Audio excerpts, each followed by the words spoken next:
Hey, I want to take a moment today to do a full review of my SIG P320 Compact. Now, this isn't a new gun. It's been out for a while, but I was very resistant of this gun when it first came out. I wasn't really that interested in it. It's just a revamped 250 made into a striker-fired gun, and I'm not a big striker-fired gun fan, nor am I a polymer gun fan. So I didn't really give it much attention when it first came out. But after having a little experience with it, I started to be very excited about this gun, had high hopes for it, so I thought I would buy one. And I want to do this review today where I cover what I consider to be the 7 F's of a firearm when you review them: the fit, finish, form, features, function, flaws, and a final impression. And I think you'll see as we go through the review here why I had such high hopes for this gun, and I hope you'll understand by the end why, after all was said and done, not only did I end up not really liking this gun, I almost hate it in a way. So let's get on with the review and you can see what I mean. Let's start with 2 of the F's, fit and finish. On this model, the fit and finish are very good. When you get the gun from the factory, you can tell a lot of time and effort went into designing this gun and manufacturing this gun. The polymer is very well formed. There's not a lot of variance in it. There's not a lot of flaws. There's really no blemishes in the polymer. It's actually very well made. The steel is very well machined. You don't see a lot of lines, a lot of snags. In fact, I saw none on this gun. So fit and finish are very good. Now let's talk about the form. The form, to me, is how the gun fits in your hand, how easy the shape of the gun is to carry, etc. This gun is very easy to carry. It's very compact, very well put together, fits your hand amazingly. It feels very comfortable in the hand. The design of the gun really reduces the felt recoil because you get a lot of meat on metal, or in this case, I guess, palm on plastic, like my grandfather used to say. He used to say the meat on metal, not palm on plastic. So you really do handle the gun well. So the form, I think, is excellent. A lot of people think the bore axis is too high. The bore axis is just a tiny bit higher than the most popular polymer gun, I would say, probably the Glock. It's almost negligible, the difference. It just looks a lot different, and you grip the gun differently. So I think this is actually easier to shoot and has less felt recoil than a Glock because of the form of the gun. So I give it really high rates when it comes to how they made this gun. The form of this gun is fine.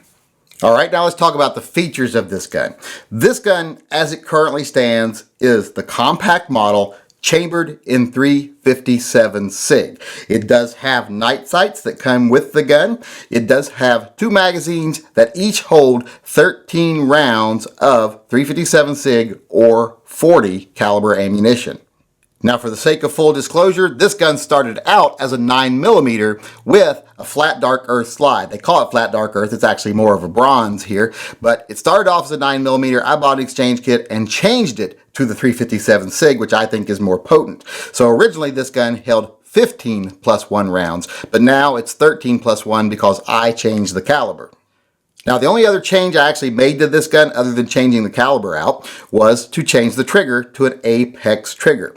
Now, the trigger that comes from the factory is fine, but it's a curved trigger, so there's really only one sweet spot on it. With this trigger, you have a flat face, so you can place your finger higher or lower on the trigger and still have the amount of leverage you should have on the trigger, have optimal leverage.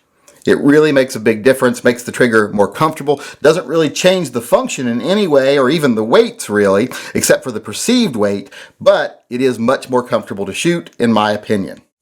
Now, we can't talk about the P320 series without talking about the most important feature of the gun, and that is that it's modular. This little stainless steel chassis right here pops right out of the gun. You can change the frame out for very little money. I have bought multiple different color frames and different size frames for this gun. This is the compact one, but you can put this metal chassis into any size frame you want as long as you pair it with the right barrel and slide, and you've got a gun. This is the only serialized part right here. Everything else can be bought without an FFL. So at this stage, I'm very happy with this gun. The fit, the finish, the form, the features, all of that is excellent on this gun, so I'm very happy with it at this stage. So let's move on to function. Now, those of you that watch my live chats know that I carried this gun for about a month before I would review it. I put my revolver away and carried this semi-automatic caliber gun. And I'll have to say, it was a very pleasant experience. It carried very nicely. I even put a light on it, carried it with a light in a light-bearing holster. So the gun is very easy to carry. And when you take it to the range, it's a pleasure to shoot. I've had this gun at the range probably about 9 times while I was carrying it. I think I put a total of 750 or 850. I lost count at one trip. So it's either between 750 or 850 rounds through it, and not a single problem. The gun functions flawlessly. The trigger is amazing. The sights are accurate. It's easy and natural to point the gun. It's easy to have follow-up shots. It really gets off second shots very easily. The gun is just excellent in every way at the range. The trigger on this gun is amazing at the range. I'll have to say this is probably the second best trigger I've ever felt on a polymer gun. Now, I will have to say that the car triggers are probably still my favorite, but I know those aren't the type of trigger most people would like. If you like a polymer striker fired gun with a traditional trigger, this one is amazing. The only one I would say that's better than this in that category is the Walther PPQ, but this one is pretty darn close. So at this stage, you'll say, okay, so you like everything about this gun, even the way it functions, so obviously you think it's a great gun. Well, I do, but now we've got to move on to the next category, which is flaws. So let's talk about some of the things about the gun I don't like. Now, this is just a personal issue I have with the gun right here, but I do not like the way they embed the firing control unit into the frame. It's got these little pegs that stick out the back here. You got a visible rail. Don't like this. There's other guns on the market that have this type of system that don't do this. This just looks weird to me, looks unfinished to me. I don't like it. Now, like I say, that's just a personal opinion, but it is something I consider a flaw. Now, the only other flaw that I can actually point out on the gun is that the finish was weak. And this is specific to the flat dark earth or bronze or whatever they want to call this. This finish started coming off the day I got the gun. I mean, it was in this condition after one day of carry. It started coming off all over just from being in a holster for one day. The finish is very weak on this color. Now, the black finished guns, no, they're strong. They hold up. Haven't seen anywhere on those. But if you get the flat dark earth, I do believe this is just Cerakote. When I called them about this proprietary system they use for coating, the guy told me it's just Cerakote. And it acts like Cerakote. It came off very quickly. That's a big flaw if you care about the appearance of your gun. But here's one good thing. This is a stainless steel slide. So if I wanted to, I could just bead blast all this finish off, just have a two-tone gun with a stainless slide. But still, this cheap finish at the price this gun costs, that's a flaw. So now you might be saying to yourself, well, if those are the only flaws you can find, that little nitpicky thing about the back and the fact that the flat dark earth slides wear too easily, you still have to admit this is a great gun, right? How could you possibly hate it? Well, I do admit that it is a great gun. This gun is awesome. I think it's actually kind of a perfect carry gun because it's got a stainless steel slide. It's got a frame that you can change out easily for just a few bucks if you want to. So if your gun ever shows any wear or gets any damage, you can replace anything you see pretty easily without even going through an FFL. That's excellent. The gun performs excellently. I mean, I've never had a polymer gun perform better in my hands, and that includes the PPQ. So it is probably the best polymer gun I've ever owned. In fact, I will say it's definitely the best polymer gun, in my opinion, that I've ever owned. I just can't find anything negative about this gun. You can easily change the calibers. It carries easily. It shoots amazingly well. It's just awesome. I see why the U.S. military chose this gun. When they were making a transition into their first polymer gun, to me, this was the obvious choice. So I'm really happy with this gun overall. So now you're probably saying, well, why do you hate it then?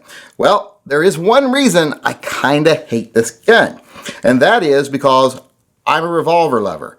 I've always carried a revolver, always gone back to a revolver after I test something else, and you know, I've thought that would never change. But now I'm tempted. I'm tempted to carry this, and that's never happened before. I've never been tempted to switch out my revolver with a polymer gun. Now I've been tempted to switch it out with guns like the Beretta 92, you know, classic semi-auto guns before, but never a polymer gun. A polymer gun has never risen to the standard where I say, there's a polymer gun out there that's as good as pretty much any other steel gun or even a revolver.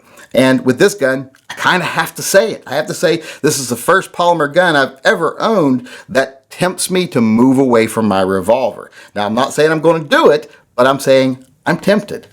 And that's why I hate it. A polymer gun that is so good, I would consider not carrying my revolver anymore. That's kind of scary to me. That's telling me that these guns are getting really good nowadays. To me, if you're talking carry guns, this gun has to be at the top of the list of all carry guns, not just polymer carry guns. As far as combat guns, duty guns go, it's got to be definitely at the top of the list, in my opinion. So this gun is pretty much perfect. In fact, it's almost as perfect as my revolver, and that's why I kind of hate it.